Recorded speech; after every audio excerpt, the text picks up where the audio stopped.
Nós vamos receber pastor Miqueias, que vai estar ministrando a palavra de Deus, e no final nós vamos recolher as ofertas. Mas nesse momento, recebam a palavra do Senhor nos vossos corações, estejam corações abertos, você que está em casa, receba a paz do Senhor e a palavra que Ele tem para os nossos corações.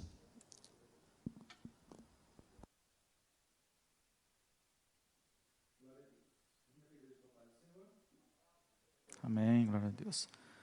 Vamos fazer uma leitura da palavra do Senhor aqui. Em Atos capítulo 3, um texto muito conhecido da igreja. A igreja pode continuar mesmo assentada, acompanhando com o texto da palavra do Senhor. A minha Bíblia é um pouquinho diferente a tradução dela, mas nós vamos poder sim compreender o que Deus tem para nos falar nessa noite. Atos capítulo 3, a partir do versículo 1, a igreja vai acompanhar comigo, eu vou ler até o versículo 10, e vamos meditar um pouquinho, né, na manifestação do poder de Deus. Eu gostaria que, às vezes a gente, quando o pastor me chamou na semana passada, para estar hoje aqui pregando, a gente fica durante a semana estudando e preparando, obrigado, pensando no que falar, né, o que Deus quer falar com a igreja. Os irmãos também que estão em casa, cumprimento também a todos, né, com a paz do Senhor. E a pergunta que Deus falava ao meu coração é que nós estamos vivendo uma época diferente na humanidade, no Brasil principalmente. E isso muitas das vezes tem colocado em xeque algumas coisas nós temos questionado a Deus, outras vezes nós não conseguimos compreender. E Deus tem falado ao meu coração, e Deus estava falando no meu coração que nós estamos ansiosos para vir à igreja, né? Eu tenho certeza absoluta que muitos que estão nos seus lares hoje gostariam de estar aqui hoje no culto, né? Apesar de nós termos que ficar com um grupo mais reduzido, né, por ordem da prefeitura, do governo. Então nós entendemos que muitos querem, né, mas não pode vir. Mas aí o que Deus falava no meu coração é: qual é a motivação de eu querer estar na igreja, querer vir me reunir, né? Por que eu tenho esse desejo? Por que eu quero fazer? Qual é a motivação que tem me levado, tem feito com que eu sinta esse desejo de estar na igreja? Por que eu quero estar? E aqui nós vamos ver 3 personagens nesse texto que estavam ali no templo. 2 iam entrar no templo, o outro ficava à porta do templo. Estavam ali com motivações diferentes. Então a pergunta que Deus falava era: qual é a motivação? Por que eu quero estar? Será que é apenas por um bem pessoal ou tem um propósito maior? Amém? Então eu vou ler com a igreja, Atos dos Apóstolos, capítulo 3, a partir do versículo 1, diz assim a palavra do Senhor. Pedro e João subiam ao templo para a oração da hora 9. Era levado um homem coxo de nascença, o qual punham diariamente à porta do templo chamada Formosa, para pedir esmola aos que entravam. Vendo ele a Pedro e João, que iam entrar no templo, implorava que ele desse uma esmola. Pedro, fitando-o juntamente com João, disse: olha para nós. Ele os olhava atentamente, esperando receber alguma coisa.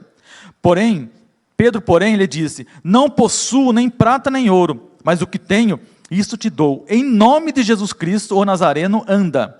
E levantando-o pela mão direita, tomando-o pela mão direita, o levantou. Imediatamente, os seus pés e tornozelos se firmaram. Deu um salto, se pôs em pé, passou a andar e entrou com eles no templo, saltando e louvando a Deus. Viu todo o povo andar e a louvar a Deus. E no versículo 10, reconheceram ser ele o mesmo que esmolava, assentado à porta formosa do templo. Esse encheram de admiração e assombro, por isso o que lhe acontecera. Eles ficaram admirados ali, por aquele milagre que aconteceu. Nas histórias de São Tomás de Aquino, conta-se que certa vez ele foi visitar o Papa Inocêncio IV. Esse Papa ele foi eleito para ser Papa em 1243. Segundo as histórias, os escritos de São Tomás, ele surpreendeu esse Papa contando várias moedas de ouro, de prata. Aí o Papa, ao vê-lo, ao ver São Tomás de Aquino, ele falou assim: irmão, como você pode perceber, não posso dizer mais como Pedro, que disse ao paralítico. Não tem ouro nem prata, porque ele tinha muito ouro e muita prata ali, ele estava contando prata. Aí Aquino respondeu então para ele: isso é verdade, Mas também o Senhor não pode mais dizer ao paralítico: levanta e anda. Quando eu meditava nesse texto, quando eu li esse texto, e nós vemos aqui que é o início da igreja, né? Aqui é o segundo sermão que Pedro vai falar logo depois dessa cura, a partir do versículo 11. Então nós vemos que o primeiro foi quando o Espírito Santo desceu ali no dia de Pentecoste, e ele sai e faz aquele discurso, ele faz aquela pregação maravilhosa, e cerca de 3.000 pessoas aceitam a Cristo naquele dia. Pouco tempo depois, Pedro e João, que tinham o hábito de orar, tinham o hábito de ir ao templo, porque os judeus tinham esse hábito de 3 vezes ao dia irem ao templo. Era às 9 horas da manhã, ao meio-dia e às 3 da tarde. E aqui a Bíblia fala que eles estavam indo nesse horário das 3 da tarde para essa oração. O hábito de orar que eles tinham como judeus, mesmo agora eles fazendo parte da igreja cristã, a igreja que Cristo tinha fundado, eles não eram mais judeus no sentido da religião judaica, eles agora eram cristãos e estavam ali iniciando uma nova fé, mas eles mantinham os hábitos bons que os judeus tinham, que era orar. Então Pedro e João estavam caminhando e foram até aquele templo, naquele horário específico que era costume dos judeus. Quem sabe o templo devia estar lotado, porque como era um hábito, então, com certeza, todos que estavam por ali iam até aquele templo para fazer as orações no horário específico. E nós vemos que esses dois amigos, né, a gente vai ver durante a vida de Pedro e de João, até na época com Cristo, né, que várias vezes eles estavam juntos, até mesmo no dia que Cristo ressuscitou, né, quando ele foi visto pelas mulheres, os dois saíram em conjunto, correndo para ver, entrar no túmulo lá de Jesus. Né, e em outras situações também, nós vemos os dois sempre juntos, Pedro e João. E eles estavam ali, eles chegam agora, a Bíblia vai nos falar, na hora nona, que seria às 3 da tarde, contando de hoje, vão até o templo e eles encontram com aquele homem que também ia ao templo diariamente, não podia entrar por ser coxo, por ter uma doença, não era permitido que ele entrasse no templo, mas todos os dias ele estava ali à porta, esperando receber alguma coisa. Ele não tinha ido ali pela cura, ele tinha ido ali para receber uma esmola, e é isso que ele pede a Pedro e a João. É isso que quando ele olha para aqueles dois, ele pede uma esmola, o versículo 3 vai falando assim, ó, vendo ele a Pedro e João, que iam entrar no templo, implorava que lhe desse uma esmola. Então, aquele homem, ele tinha essa esperança, essa expectativa de receber alguma coisa ali, como outros já tinham dado. Seria muito mais fácil jogar uma moeda, quem sabe, para ele, nem olhar para o rosto dele. Seria mais fácil, quem sabe, passar por ele apenas. Mas aqueles homens, eles tinham sido tocados, eles conheceram Jesus Cristo, eles andaram com Cristo, eles fizeram vamos dizer assim, um curso teológico com o próprio mestre, porque durante 3 anos e meio eles andaram com Cristo, aprenderam com Cristo, até o dia que Cristo morreu, ressuscitou e foi assunto ao céu. Agora aqueles homens estavam ali preparados, já cheios do Espírito Santo, para dar início, para continuar o trabalho que Jesus Cristo tinha iniciado, que era o início da igreja. A igreja primitiva, que nós chamamos. Então nós vemos que esses homens, cheios do Espírito Santo, não agiam como os outros agiam. Eles tinham a motivação de ir ao templo orar, mas eles, cheios do Espírito Santo, eles estavam prontos também para fazer algo que Jesus pudesse mandar ou ordenar através do conhecimento que eles tinham com o Mestre. E o que me chama a atenção, e a pergunta que Jesus fazia ao meu coração é, qual é o motivo que eu tenho para vir à igreja? Eu estou ansioso para voltar ao templo, para voltar aos cultos, mas qual é a motivação? Apenas para que eu venha aqui para receber alguma coisa? Aquele coxo ia ao templo para receber alguma coisa material. Já os dois iam para o templo para buscar a presença de Deus. Tinham uma motivação. Os outros também que estavam ali dentro, orando, também tinham as suas motivações. E muitas pessoas hoje falam assim, pastor, eu não consigo compreender por que a igreja tem que fechar as portas durante esse momento que o mundo está passando, de pandemia. E o que Deus falava ao meu coração muitas pessoas até dizem que há uma grande perseguição à igreja. Eu até acredito que alguns políticos podem usar essa doença para perseguir a igreja, mas esse não é um momento de perseguição da igreja ainda como nós imaginamos, como aconteceu logo depois, quando Estevão morre, a partir do capítulo 7 de Atos dos Apóstolos. Ali sim, foi uma grande perseguição para a igreja era perseguida. Hoje não, hoje nós sabemos que não só as igrejas fecharam, mas também muitos outros tipos de lugares que tinham muita gente, também foi obrigado a fechar. Então se há uma perseguição mundial, em todas as religiões, porque as outras religiões também foram obrigadas a fechar, não só a nossa igreja. E muitas vezes não entende e fala assim, pastor, nós estamos sendo perseguidos, então nós temos que enfrentar o governo para poder não aceitar essa ordem que veio. Será que eu tenho que fazer isso? Será que a minha motivação é apenas enfrentar o governo? Será que eu estou vindo aqui porque eu estou sentindo o desejo de servir a Deus mesmo? Ou a motivação minha é outra? Porque eu quero receber alguma coisa? Porque eu quero receber um bem material? Eu quero receber, quem sabe, um emprego? Qual é a motivação que tem me feito vir à igreja? E a pergunta que Deus fazia ao meu coração é, bem, se eu quero vir, porque se eu ficar em casa eu vou me esfriar, imagina, meus irmãos, então, se a igreja começar mesmo realmente a ser perseguida, como é em outros países. Outros países, por exemplo, como China, comunista, ou os países do Oriente Médio, que tem uma perseguição ferrenha contra o cristianismo, e eles não podem se reunir, porque eles não têm templo para se reunir. Eles não têm lugares como nós temos assim, para estar junto, eles não podem estar. Mas mesmo assim, eles não abandonam esse evangelho, porque o evangelho que eles acreditam é o evangelho que veio através de Jesus Cristo. Tanto que a igreja, quando começou a ser perseguida, nós não vamos ver os crentes ali falando, olha, agora nós vamos sair daqui, e nós vamos, todo mundo vai desviar, porque a gente está sendo perseguido, porque eu não posso ir mais para a igreja, então se eu não posso ir para a igreja, eu não sei cultuar a Deus do meu lar, como muitos estão fazendo hoje.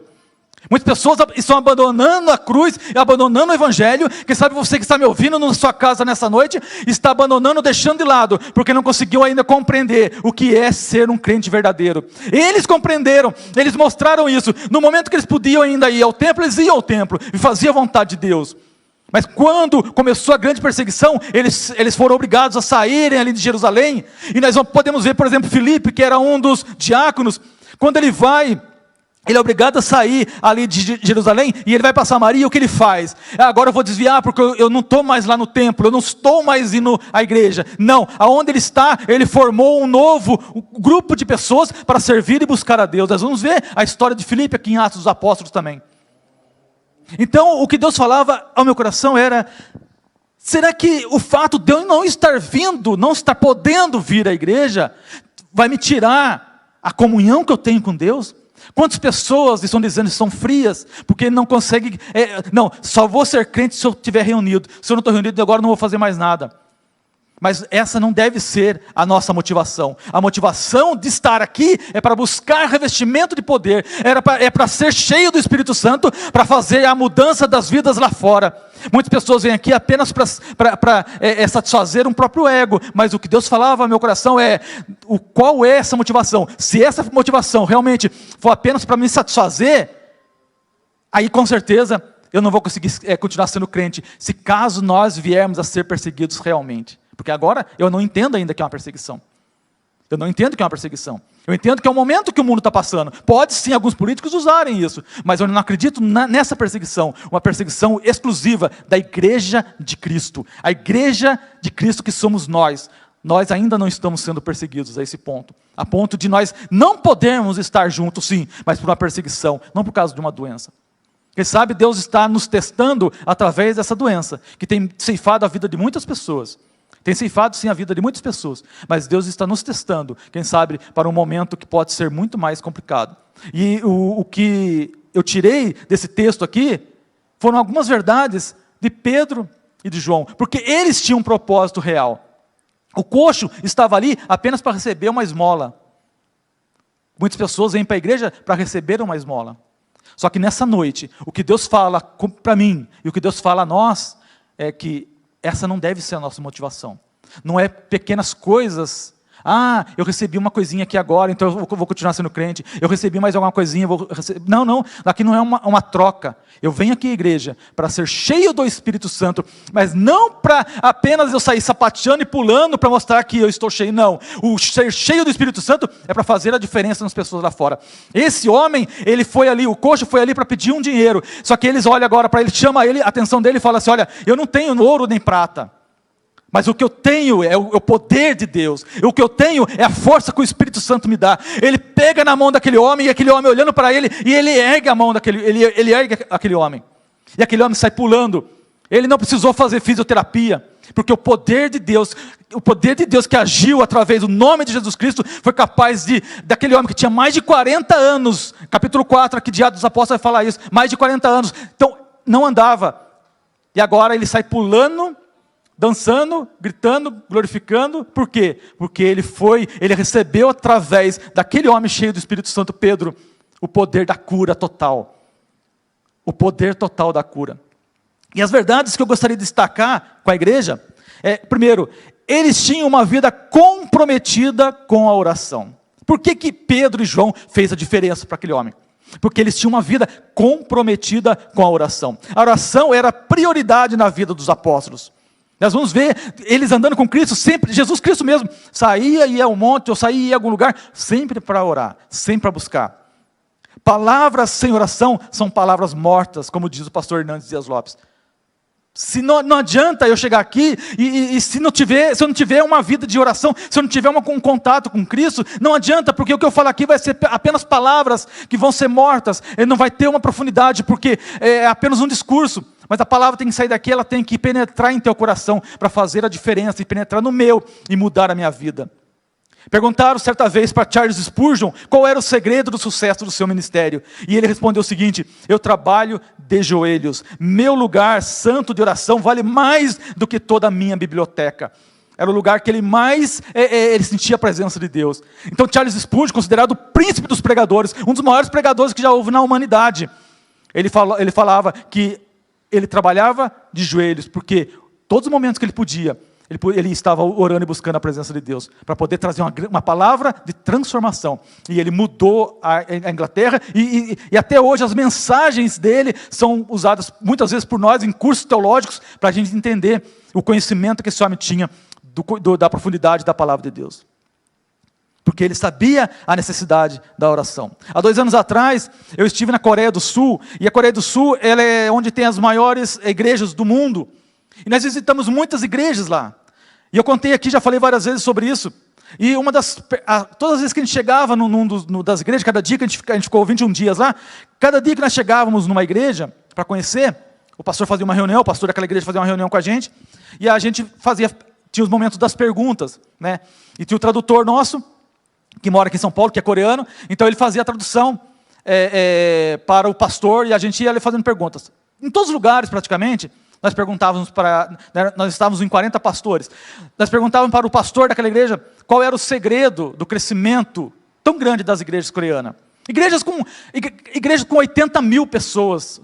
Eu fui num culto lá que tinha aproximadamente umas 60 mil pessoas no culto, num culto que eu fui. Todos os lugares que a gente chegava, a resposta deles era uma só: oração, oração, oração. Essa era a diferença de Pedro e João.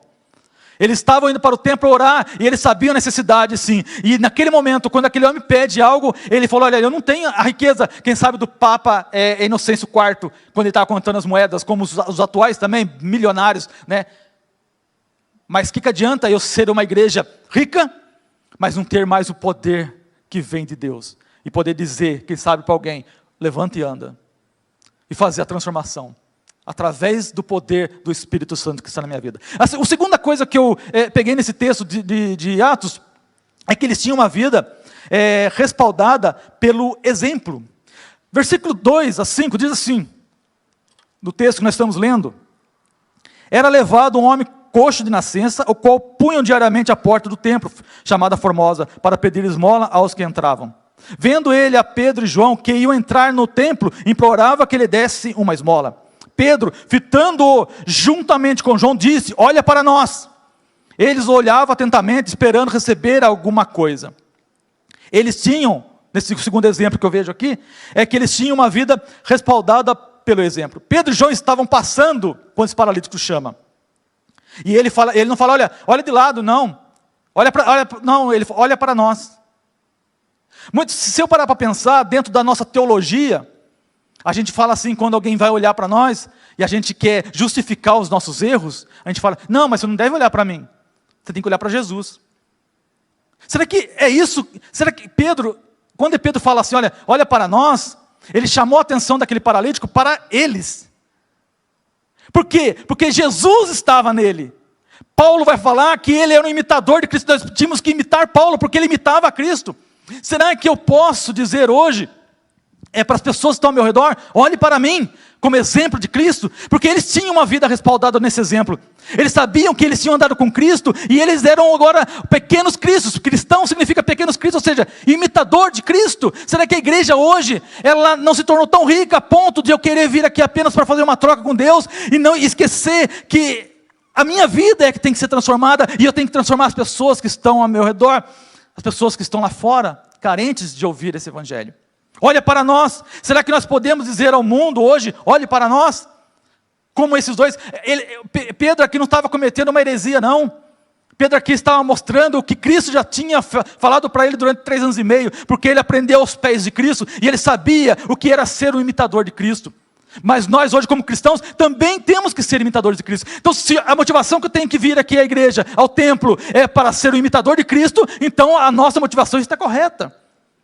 Eu estou respondendo a pergunta que eu fiz, né, nesses pontos que nós vemos aqui na vida dele. Será que os pais hoje, eles podem dizer aos filhos, olhem para nós? Será que os patrões podem dizer aos seus empregados, olhe para nós? Será que os pastores podem dizer para os membros da igreja, olhe para nós? Será que o exemplo da minha vida, ela é suficiente para mostrar, olha, se você olhar para mim, você estava olhando para Cristo também, porque eu sou imitador de Cristo. Eu não preciso falar assim, olha, não olha para mim, não, olha para Cristo, como se eu fosse tão santo, né? Eu falo, não, olha para Cristo, não, para mim não, que isso, não. O que Pedro está mostrando aqui, e que João está mostrando, era o paralítico, olha para nós, olha para nós. Eles sabiam do poder que existia através do nome de Jesus, mas o mais importante é que eles sabiam também que a glória não era para eles. O terceiro ponto é que eles tinham uma vida com evidências de poder. Versículo 6 em diante diz assim: Pedro, porém, lhe disse, não possuo nem prata nem ouro, mas o que tenho, isso te dou, em nome de Jesus Cristo Nazareno anda. E tomando-o pela mão direita, o levantou imediatamente, os seus pés e tornozelos se firmaram, deu um salto, se pôs em pé, passou a andar e entrou com eles no templo, saltando e louvando a Deus. Eles tinham o quê? Eles sabiam da evidência que eles tinham através do Espírito Santo que atuava neles. William MacDonald diz assim, Pedro não tinha prata nem ouro, mas tinha poder. Hoje a igreja tem prata e ouro, mas não tem poder. O poder de transformação. Porque aquele homem ali, ele recebeu a cura, mas não a cura, e Pedro não fez a cura pela cura, porque ele tinha uma motivação maior. Ele tinha uma motivação maior do que a cura. Porque a maior bênção que nós podemos dizer e nós podemos propagar hoje, não é a cura do paralítico, mas é sim o poder de Deus de salvar as pessoas. A maior bênção que alguém pode receber é a salvação. E nós temos o poder de Jesus Cristo para proclamar essa salvação através de Jesus. Então, nós vemos que o poder não estava em Pedro. Porque quando Pedro, ele pede para olhar para eles, ele fala, olha, em nome de Jesus Cristo ou Nazareno, ou seja, não é no meu nome, é no nome de Jesus. Ele já remeteu a Jesus, porque ele sabia que o poder não era dele, o poder vinha de Jesus. Ele era um instrumento de Deus, e nós hoje somos instrumentos. Nós somos os Joãos e os Pedros. Nós somos chamados para isso, para fazer a diferença. Thomas Walker, ele diz, o poder era de Cristo, mas a mão que operou o milagre era de Pedro. Olha que importante, que interessante. O poder estava em Cristo, mas quem estendeu a mão e levantou aquele homem foi Pedro. O poder estava em Cristo, mas a mão foi de Pedro. E a mão que Jesus está chamando hoje é a sua e a minha, para fazer a diferença nesse mundo. Não para ficar apenas se posando como o coitado que o governo está perseguindo e eu não posso mais ir para a igreja. Não. Quem sabe é o momento de eu sair de dentro do templo mesmo para poder levar esse evangelho aos 4 cantos da terra.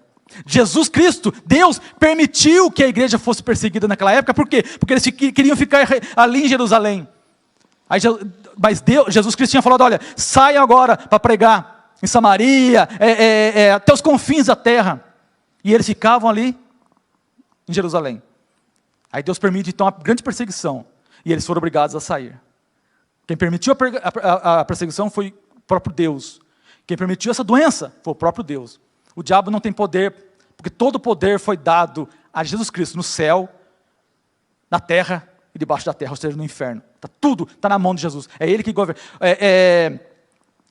Calvino ele dizia que o diabo é apenas um cachorrinho de Deus. Deus permite ele vá até onde Deus quiser. Mas ele não tem poder, porque todo o poder está na mão de Cristo. Então, não vamos ficar, eu não posso ficar me culpando ou me colocando apenas como um coitado, não. É o momento de eu pregar esse evangelho. Qual é a motivação que eu quero me reunir? Para ficar novamente preso dentro da igreja? Ou é para buscar revestimento de poder para mudar a história do mundo lá fora? Eles tinham uma vida, então, de evidência.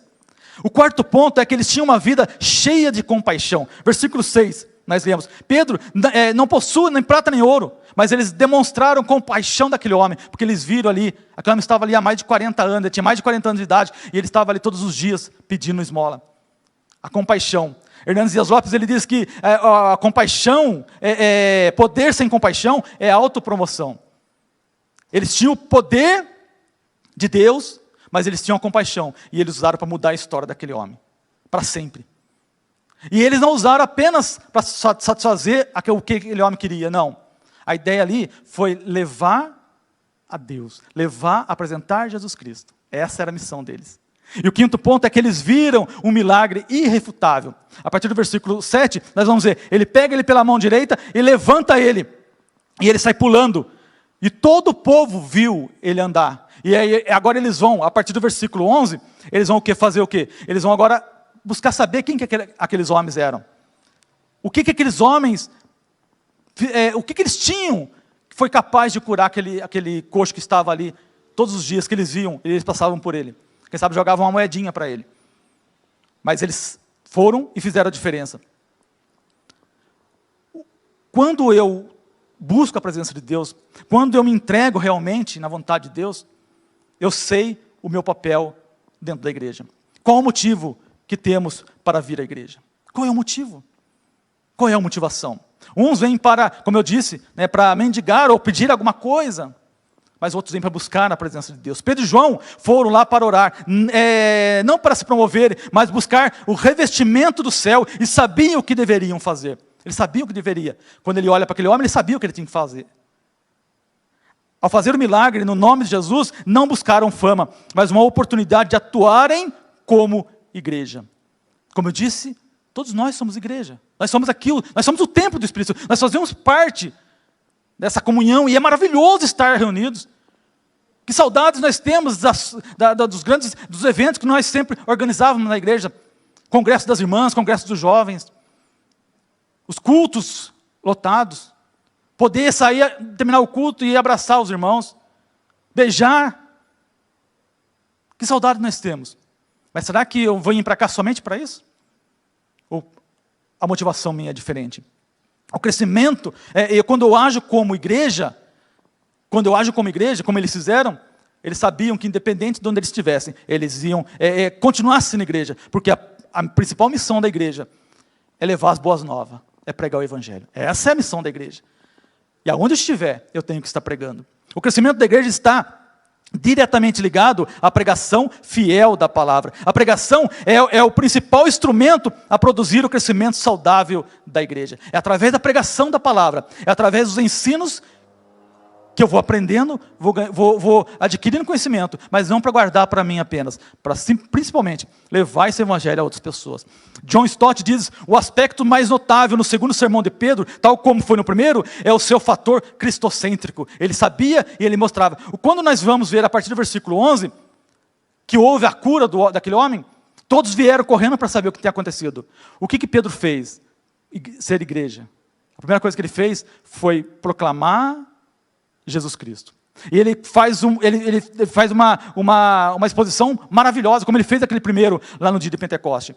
Ele começa, depois vocês leem com mais calma, a partir do versículo 11, no capítulo 3. Vamos ver Pedro aqui, não buscando fama para si, não colocando que os olhos ficassem nele, não. Ali ele era apenas um instrumento de Deus. Ele desviou os olhos da multidão e do coxo, e deles também, dos apóstolos, mas ele fixou o olhar daquelas pessoas em Cristo. Esse é o papel da igreja.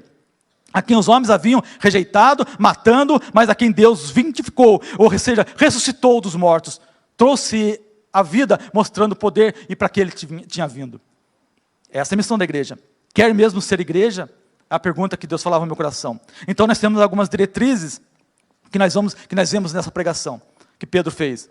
Primeiro, ele foi um pregador fiel. Ele expõe a palavra de Deus com conhecimento. Ele testemunha sobre Cristo. Ele mostra ao homem ali, aquelas pessoas que ouviam, a sua pecaminosidade. Ou seja, ele mostrava, olha, vocês são pecadores, mas tem uma salvação, tem uma libertação para vocês. Tem um caminho que pode ser ensinado e vocês podem aprender. Ao pregar, ele não promete prazeres nessa vida, mas promete a vida eterna, que é a missão da igreja.